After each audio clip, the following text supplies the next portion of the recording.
Hello, everybody, and welcome to the Steelers Sanctuary's Good, Bad, and the Ugly.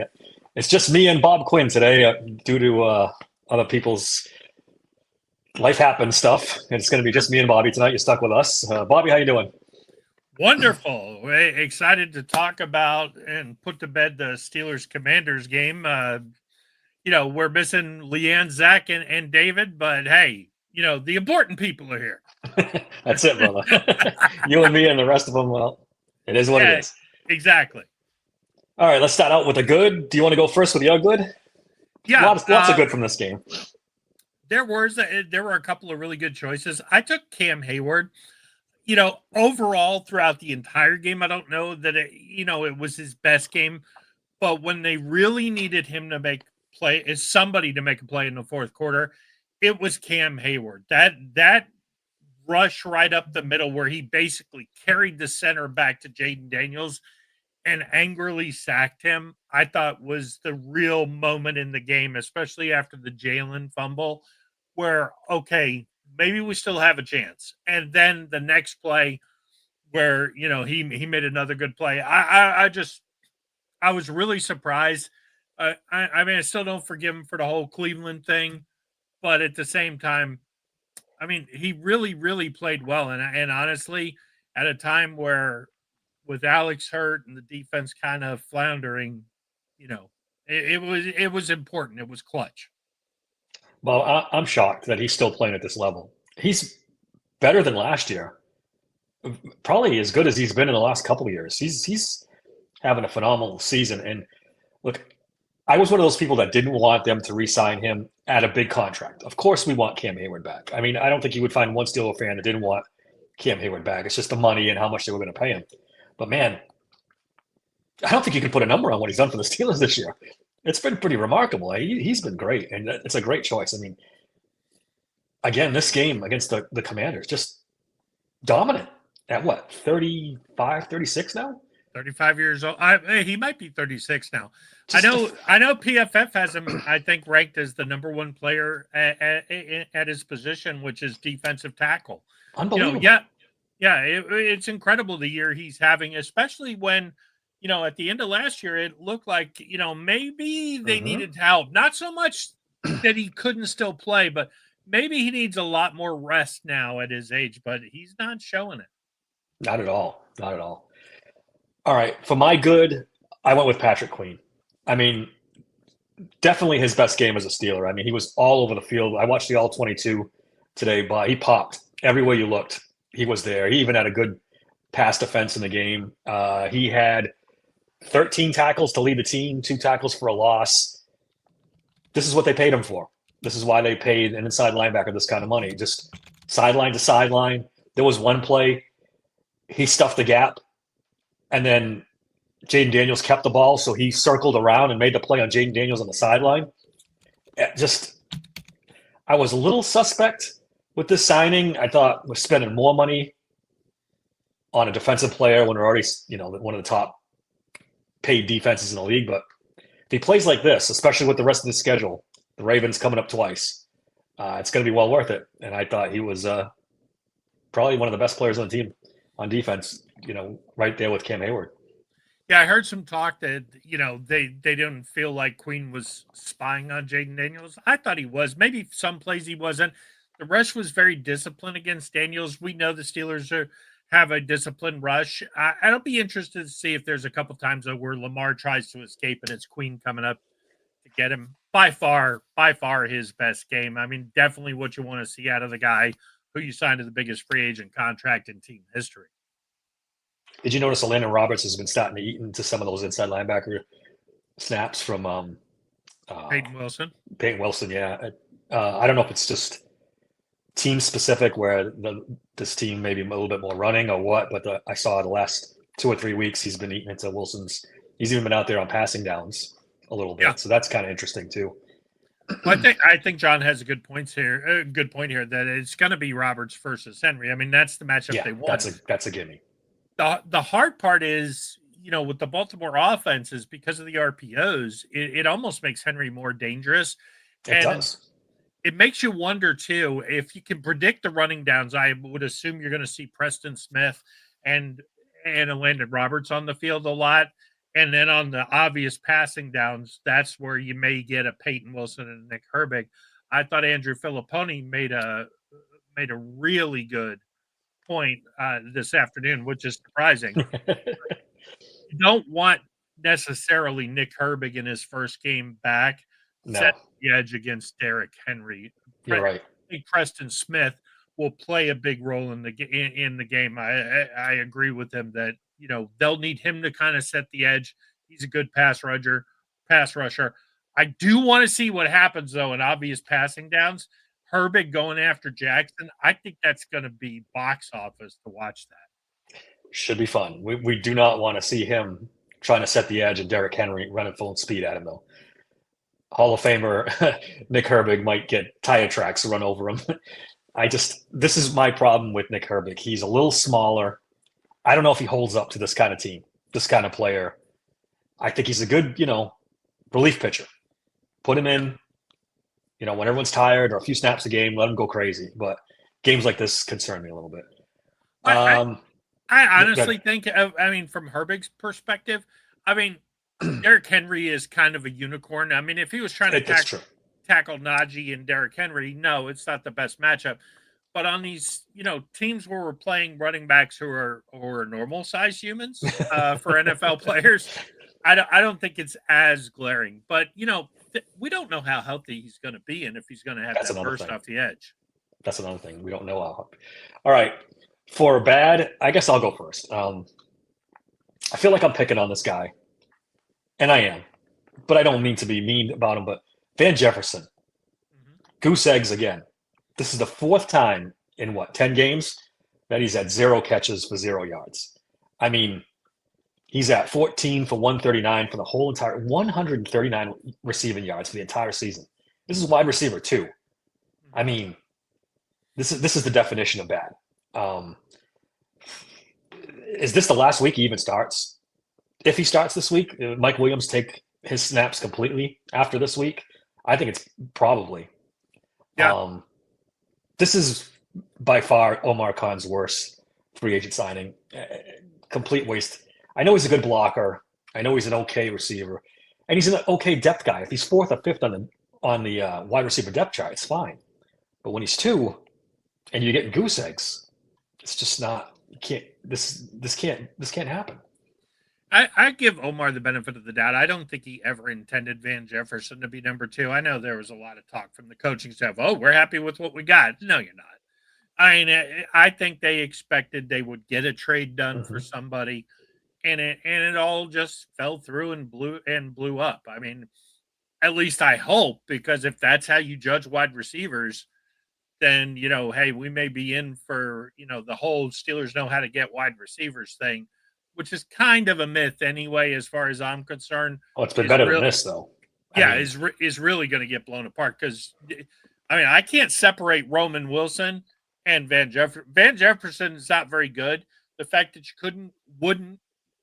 couldn't, whatever you believe with Roman Wilson, with him not getting on the field, that's why we really have to hope the Mike Williams thing works out. And so far, so good. 1 pass, 1 touchdown, 1 win. Yeah, it has to work out, right? I tweeted out the list of receivers that Omar Khan has acquired in his season and a half, and I forget all the names, but it's Allen Robinson, it's Van Jefferson and Scotty Miller. It's not been good. Even Roman Wilson, his draft pick, no show.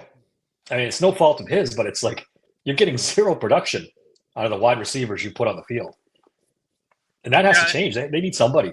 Hopefully, Mike Williams is the guy. Yeah, I think they'll prioritize the position in the offseason.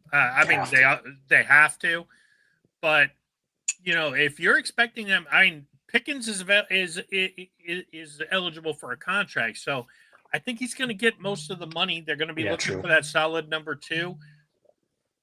Maybe, if Mike Williams looks good the second half, they do that. Roman Wilson coming back next year and get a guy in the draft. To me, the glaring thing when you look at it, Brian Thomas Jr. was there for the taking when they picked Troy Fautanu.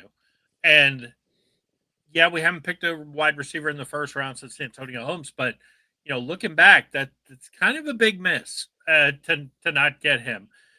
Xavier Worthy would have been a stretch. I mean, that's another thing. Yeah. I mean, he's doing okay in Kansas City, but if you look, he's more of a gadget guy. Yeah, he's the fastest guy ever. I get it, but no, but a big, rangy receiver like Thomas, I think really could have made a big difference. I liked AD Mitchell better than him. Yeah, I liked him too.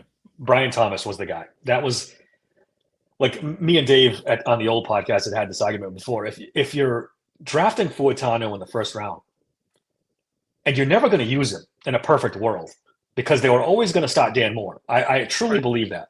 Dan Moore was going to be the starting left tackle, and then you're not helping the 2024 team by unless they really didn't believe in Broderick Jones and thought they needed a replacement for him, which I don't think. Yeah, taking Brian Wilson was the move, and they Brian Thomas. I'm sorry, Brian Thomas. Maybe it works out next year and they have 2 bookend tackles and we forget all about Brian Thomas. But I'm kind of thinking we're not going to. Yeah, and to John's point about, Russell, by the time they signed Russell Wilson, there were really no big free agents to be had at wide receiver. And I don't think, maybe Ayuk would have been a little more, but, that was all before Wilson got on the field. I mean, I don't think when you look at a guy like DJ Moore, who's as good as anybody in the league, as far as I'm concerned, he's definitely a top 15 receiver. He swears by Justin Fields. So, it's, I don't know that Russell Wilson would have made a huge difference. I do see your point. If I'm maybe towards the trade deadline, does Davante Adams maybe decide that, hey, maybe I want to play with Russell Williams over Aaron Rodgers, but with their history, I don't know. I don't. Maybe you could have talked Tyreek Hill into coming here with an established quarterback, but it seems like Miami didn't want to trade him. They're going to try to make a run. They still believe they're going to make a run. So, yeah, at that point, I get it. The free agent crop wasn't great. They put all their eggs in Brandon Ayuk's basket. And they whiffed. It didn't work. They had no backup plan. Yeah. They thought they were going to get Ayuk. I think they thought they were going to get Ayuk at the draft. There was a lot of rumors that the deal was done. They were just working on some things, and it just fell through. It's the reason. It's the reason we got Mason McCormick, because supposedly that was the piece, because Daniels was going to be in the trade, and McCormick was drafted to be the replacement. Yep. And then it kind of fell through, and unfortunately, Daniels got hurt. Fortunately for McCormick, that Daniels got hurt because he got on the field. I see our partner, David Karab, is jumping in saying you were 100% right on Moore. It didn't take a genius to figure it out. Mike Tomlin has a spot for him for some reason. I don't know what it is, because you and I both are on the same page. We're not big Dan Moore fans. Yeah. He's been better this year. Again, maybe Mike Tomlin once again proves us wrong, and he ends up being a good tackle. It's probably going to be for somebody else next year because he's a free agent. But yeah, to me, looking at it from the outside, it looked like Tomlin loved him. Tomlin would stick with him, and it's proven out. And then at one point, I think Fuatano was going to replace Broderick Jones, right? That's what the talk was just before the season, just before he got hurt. Well, they drafted Fuatano to be the right tackle.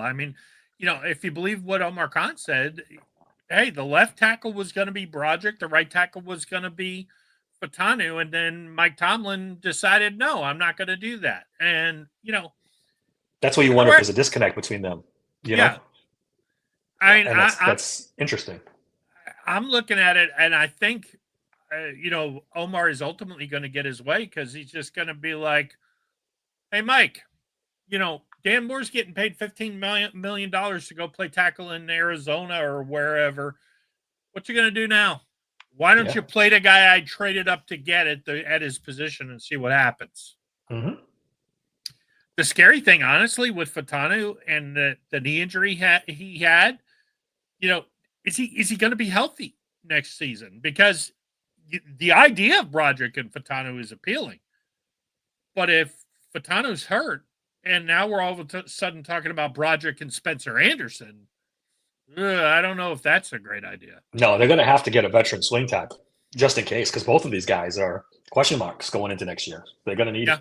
a veteran guy who can step in at either spot in case something happens. They're gonna have to spend some money at that position, unfortunately, but that's Yeah. the way it's going to be. All right, who's your bad? I almost went Russell Wilson here, and Oh, interesting. not for the whole game, but at one point he was 9 for 23. There were people calling for Justin Fields to come in the game. Yeah, on Twitter and stuff. I was one of them. Not forever. I didn't think, hey, let's bench Russell. I just thought with that press man coverage, you throw Fields in and dare them to do it because, hey, you play press man, I dare you to turn your back on Justin Fields and open up the field. He would have rushed for 100 yards probably. But ultimately, my bad is that fake punt. Look, was it open? Yes. I don't want to hear that James Pierre catches that ball 99 times out of 100 times in practice. If you're that wide open, yeah, I get it. You should catch it 99 out of 100 times. I totally understand. And I don't even necessarily blame Pierre. It's just the idea of they fumbled or they muffed the first punt. You 3 and out of them twice. Okay. Punt it again and see what happens. I mean, if we talked about this a little last night. If they're on the 25, I still think they get that same look because Washington likes to blitz. If you're inside your own 20, I mean, I'm sorry, you may have gone 3 and out, but you're basically guaranteeing at least a field goal, probably a touchdown. And why give them confidence? Why get them on track? I think if you get them outside the 25 and you feel confident you're going to hold them to a field goal, they can't get 2 first downs on you, which, for a lot of the first half, they couldn't. And, let's face it, Tomlin got bailed out because the next time when they did go 3 and out after they tied the game or they punted, the guy fumbled. We had the ball deep in their territory and we scored. So, yeah, I'm not going to kill him, too bad. That's why it's not my ugly. I just thought it was a bad decision to do it from inside your own 20-yard line. As you know, we talked about this last night. I like the call. The one thing I probably don't like is they're up 7-0, and they got a little bit of momentum. I know they're punting at that point, but it's a rough spot with a 7-0. If you're down 7-0, you're a little desperate. That's one thing, but it's like I said yesterday. They saw this look. They knew it would work. They got the look they wanted. James Pierre fucked it up. This is the bottom line. I mean, that ball, he's wide open. The ball's right in his hands. They say they practiced it quite a bit. Washington is so aggressive with it. I really honestly think it wouldn't have And that's possible. If it was Skoranek or Pierre out there. I think they would have, because they would have never thought, hey, inside your own 15, we're going to punt. We're going to fake a punt. I think they still would have maybe left Skoranek and, put two guys out there on the edge as the gunner for that one play and just see what happens. If they're dumb enough to run in, now, because let's face it, Skoranek catches that ball. Yeah, I mean, James Pierre catches that ball. I mean, you and I catch that ball 99 times out of 100. The other thing that bugs me a little bit about this is Mike Tomlin is so uneven with his taking chances and being conservative, and he's all over the map. He's the most conservative coach in the world at times, and then he does stuff like this, and you're like, oh, which is it? It's the same thing with throwing the challenge flag. It's like there's no rhyme or reason to it. He goes on gut so much, and it's hard to coach on gut because gut doesn't mean anything. You're not going on probabilities or any. You just going on a feeling, which it hurts them a lot. Yeah. In this situation, again, see, I like aggressive football, so I'm okay with it in certain spots. It didn't work. It was pretty bad because it cost them. It tied the game up. It's it's a hero or a goat move. I mean, and when it doesn't work, it's a goat. And to his credit, he comes out at the press conference and said, hey, I shouldn't have done it, whatever. I kind of feel like he was almost covering to somebody when he said that.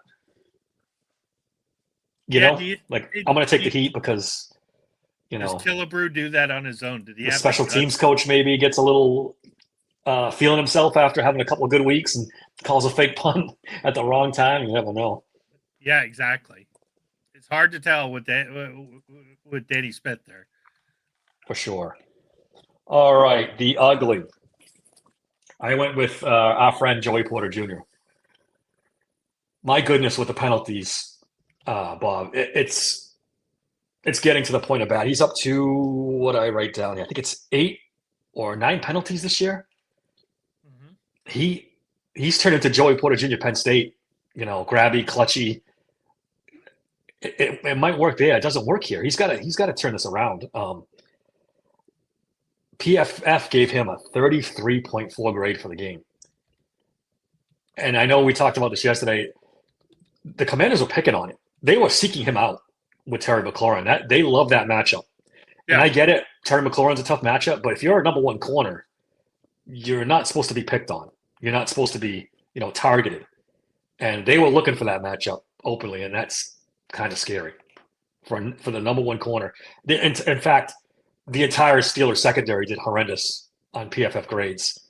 And I've seen other people, I think John Ledger brought up that Dante Jackson is struggling mightily too out there. So it's a scary omen going into this Ravens game where they throw the ball around like crazy. This could be I actually expect the secondary to play better, number one, because Porter. I hope so.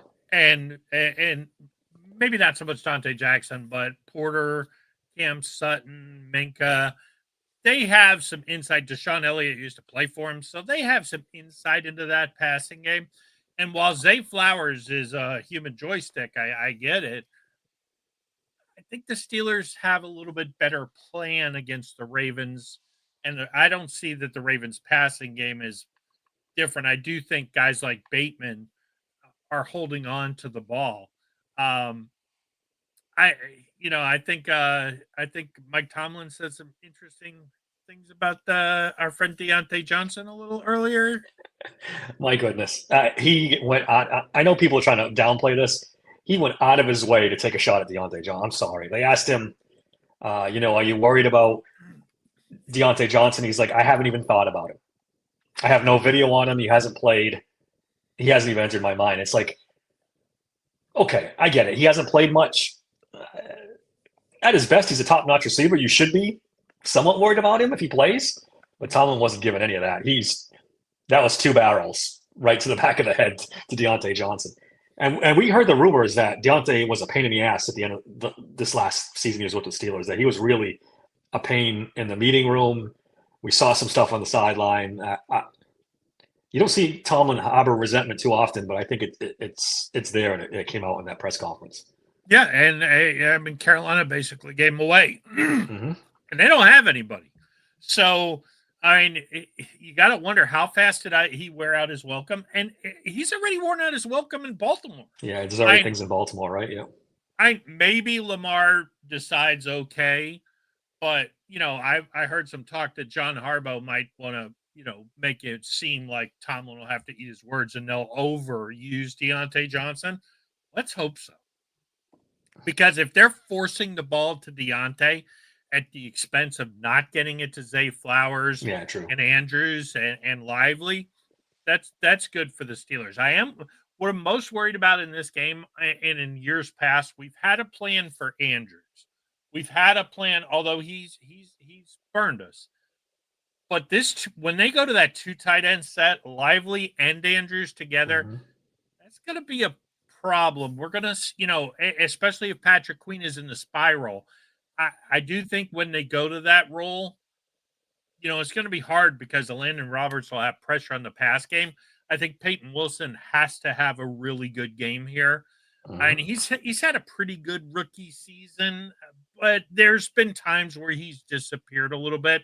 I think this is a game where he needs to show up big. This is why they drafted him. And I honestly, especially if they end up using him occasionally as the spy and freeing up Queen to cover those tight ends. Yeah, 100%. Yep. This is a big game for Cam Sutton too. He struggled a little bit on Sunday. He needs to get up to par. They're going to be using multiple defensive backs to try to slow down this Baltimore offense. It's going to be challenging. And they've had plans to stop Lamar in the past, and they've done a pretty good job. But that's when they could really focus on him.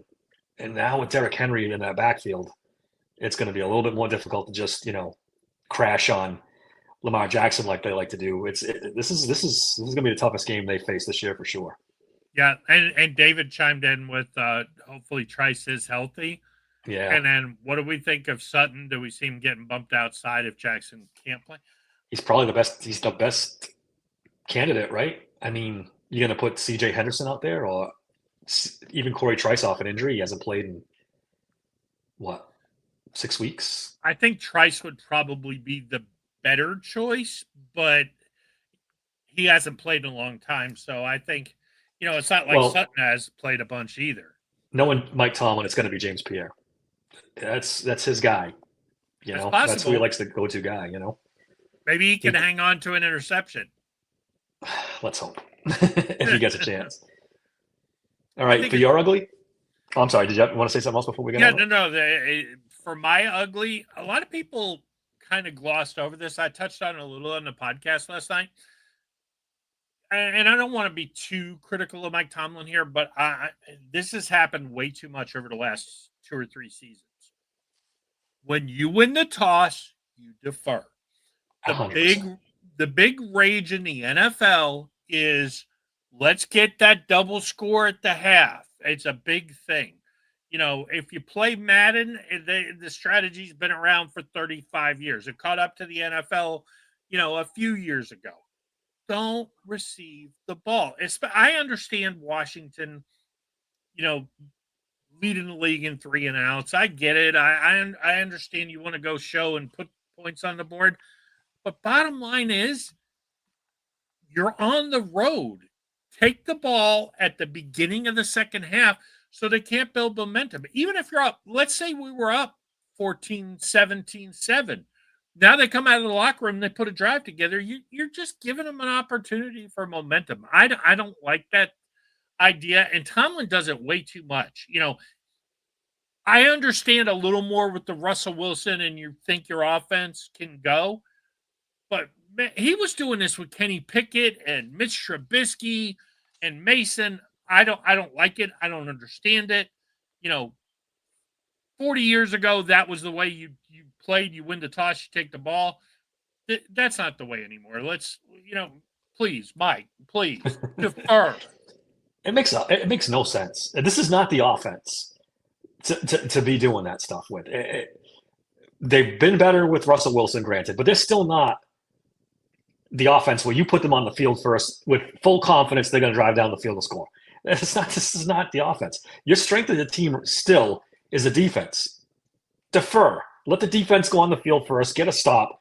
Get it rolling. I think he said something about it in the press conference too, where he said something to the effect, I might have out-thought myself on this one and probably shouldn't have done that.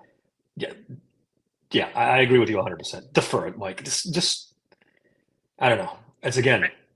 And John is pointing out, the Patriots were really the rise of the strategy.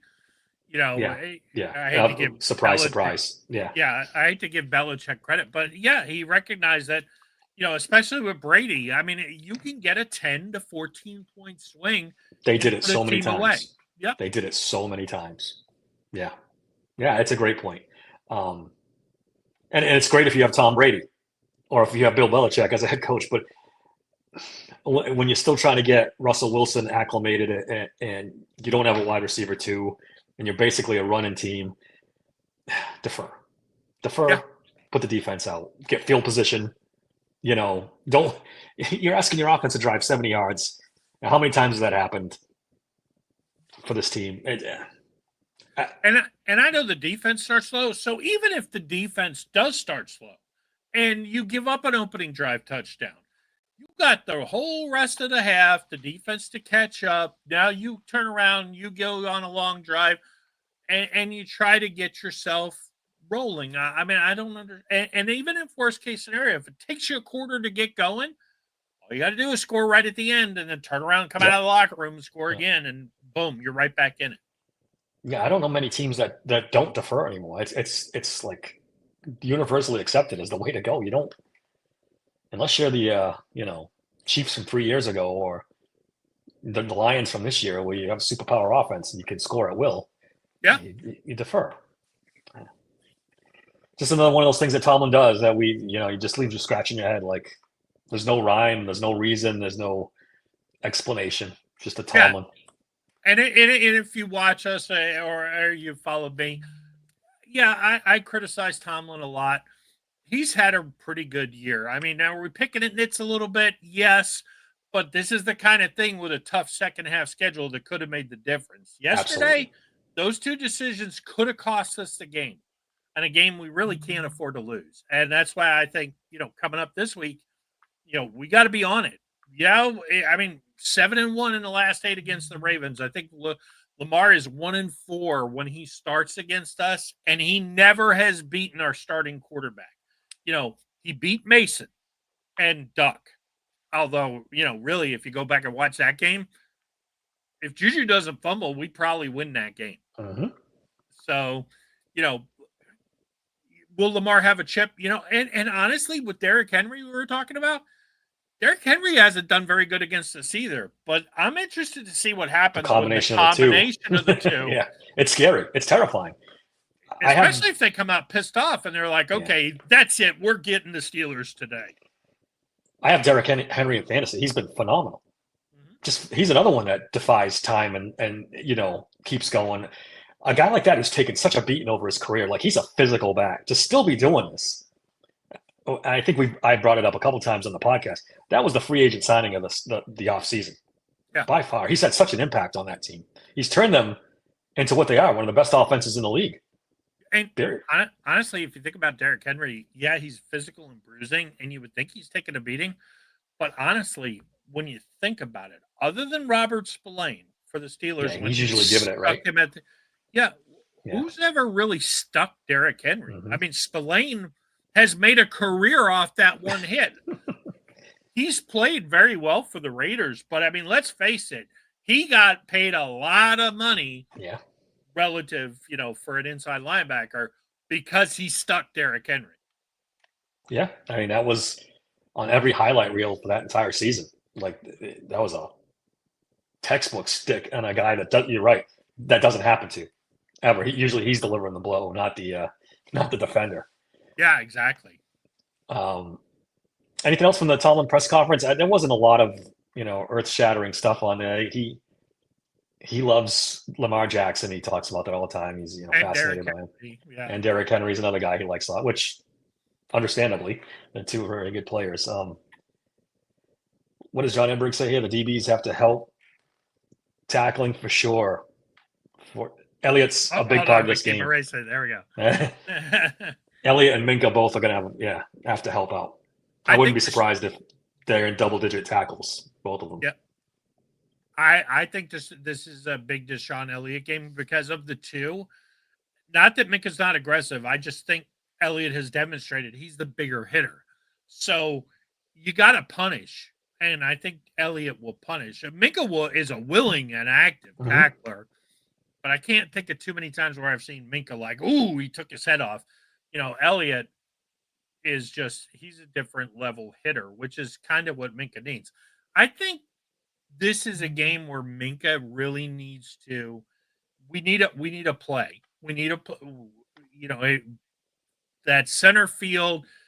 1 or 2 plays is going to make the difference on defense.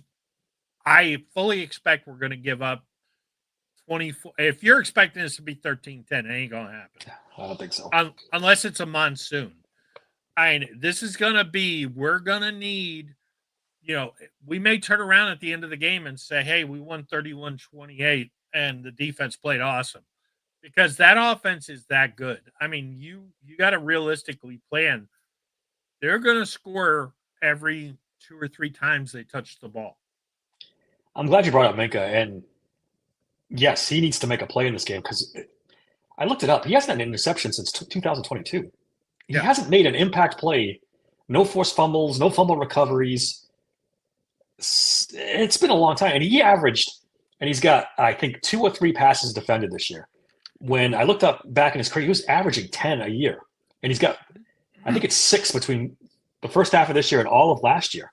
And the guy's not making plays anymore. And I don't know if it's scheme with the center field thing the Steelers have him in now, or if it's a drop off. But this is a safety that's making 18 million per, which at Yeah, the time was number one. I don't know if he's still off the top of my head, he's still the highest paid safety in the league or not. But I think we're Derwin not getting James is.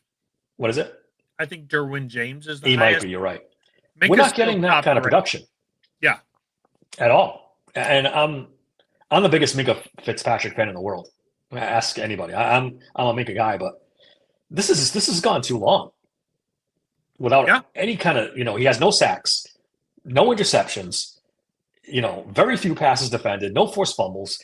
I mean, that's what separates a $6 million safety from an $18 million safety is big plays.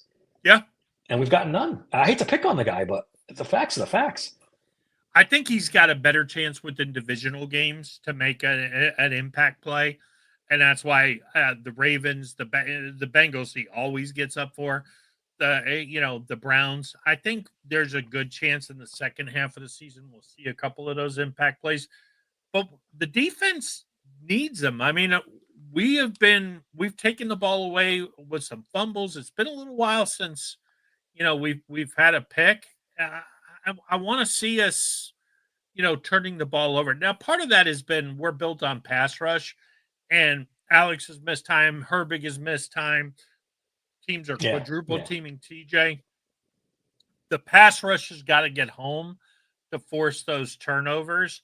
And I think it will in the second half. I mean, if we can see, I think, we talked about this a little last night. I think Preston Smith is going to be a hugely underrated deal at the deadline, and especially with Alex missing. If Herbig and Preston Smith can basically give us Alex Highsmith's production until he gets back, this could be really, really good for the Steelers. Sounds like Alex Smith it's not nearly as serious as we thought or had feared. It looks like a week-to-week thing now. He's definitely out this game, obviously, but maybe not as long as we thought. Maybe it's just a 2-week thing, which is great because you're right. They haven't been all healthy and on the field, those three outside linebackers, a lot this season. And a byproduct of that is they've been blitzing a lot more. Their blitz Yeah. rate since I think it was since their bye 3 or 4 weeks ago is one of the highest in the league now, which I think is good because there's opportunity there. When they're double and triple teaming TJ Watt, there's got to be opportunities for blitzing and wide open rush lanes. There has to be. You can't devote that many people to one player and not have opportunities elsewhere. So send Patrick Queen, send a safety sometimes. When was the last time we saw a corner blitz? This team used to blitz from everywhere. They haven't done that in a long time. Yeah, that's how you counteract all that attention that TJ Watt gets. Stop blitzing. I really want to see him start using Peyton Wilson as that blitz. That's another one. Because he's he might be the fastest guy on defense. So, and get him. I understand he's pretty good in coverage, but get him coming off the edge. You want to triple team TJ? I'd line Peyton Wilson out there with him and say, okay, or Landon Roberts, Patrick Queen, somebody else, and say, okay, you want to triple team TJ? That means we're going to run right past you and go get your quarterback. I mean, we'll see what happens if they do it. I don't, maybe not against Lamar. You want to, although Brian Flores has kind of shown the plan for how to beat Lamar a couple of years ago, and very few teams are willing to do it. But you zero blitz him. He has not demonstrated that he has learned how to, pick up the zero blitz and get rid of the ball quickly. It's not the Steelers' style to play that way, but No, I mean, and with, like you said, Zay Flowers running around loose there, that's a little scary. Especially one-on-one with some of these defensive backs. He's a worse matchup for JPJ than McLaurin was. Yeah, it's even worse. I don't want Joey Porter Jr. anywhere near him. I'd rather have Dante Jackson on that side than Joey Porter. That's not his style of receiver. Yeah, sending Beanie Bishop. My only problem with sending Beanie Bishop is he's so much smaller than the quarterback. It's kind of, it's kind of like what I feared if Herbig had, gone a couple of games ago, against a bigger quarterback. Is he going to shake him? Is he going to just say, hey, like Anthony Richardson, am I just going to shake him off? Beanie Bishop, even Lamar Jackson, he's not that much bigger, but he's still bigger. So I don't know that I want, and he's not as fast. So I'd be interested to see Herbig get after him because he's so fast off the ball. I think you could speed his clock up there. But then again, their offense is so good at this point. If Derrick Henry's off the field, send 6, see what happens. Yeah, and he does come off the field quite a bit. They rotate with Justice Hill, so there'll be opportunities there.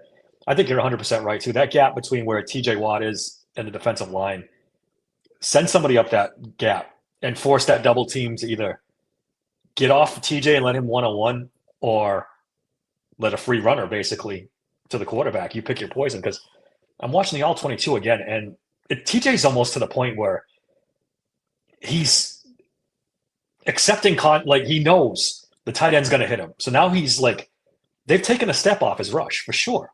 Right. Because he knows it. There's no point in going full bore. I'm going to get hit by the tight end. I'm going to have to spin off that, and I'm going to have to go after the tackle after that. So teams, I don't know why it took so long, 10 years of TJ Watt destroying people before they figure this out, but it's definitely had an effect on his game. Well, that's where you hope Austin now reacts and counters off of that and says, okay, you're going to have your tight end off the snap. I'm going to take Wilson or Queen or Beanie Bishop and let him a yard or so off of TJ, and then maybe 2 exactly wide. As soon as you see that tight end, go. Because if the tight end goes to chip TJ, and even if he doesn't, okay, so if the tight end has to stop and catch your outside guy, and TJ's one-on-one. TJ's one-on-one, and that's what you want. So you hope that Austin, de facto Tomlin, picks up on, I think they've counteracted it somewhat by letting Alex say, you know what, if you're going to double and triple team Alex, we're going to get Cam and Alex in one-on-ones, and we're going to pressure you that way. But I think you have to be a little more creative now without Alex, because 100%. Yeah, I think Herbig is probably the better pass rusher of the two, but Alex is the more complete player. Yeah, and let's hope Herbig keeps his discipline too. It doesn't go too far up the arc and past, Lamar, and then Lamar has clear lanes to take off and run. And that's one thing Highsmith's good at. He takes sharp angles. He keeps Lamar in the pocket rather than running by him, which a lot of people end up doing. And then, Lamar takes off and he's gone. So let's hope Herbig has learned and can keep his. Well, with how he comes off the edge, I mean, I want to say he was almost a half a second faster than anybody else in the NFL. But if he comes off the edge and he's instantly in the backfield and Lamar's got to make a move, I think there's some idea there that, especially if you got somebody out there kind of spying him, that, okay, I dodge Herbig and I'm going to roll out to that side he came from. That's, if Queen's there as the spy, that could be really productive. If nothing else, maybe it gives it just enough time for I juke you, and then all of a sudden, here comes Cam, here comes TJ, here comes Keanu Benton. Yeah. It's going to be a fun game. Like I said last night, when the Steelers and Ravens are both good, that's great for the NFL. That's great for us. That's so much fun. That's theater. That's NFL theater. It's great. It really is. Let's just hope the refs don't ruin it. Yeah, that's the other thing that could happen. These refs this year have been freaking horrendous. So bad.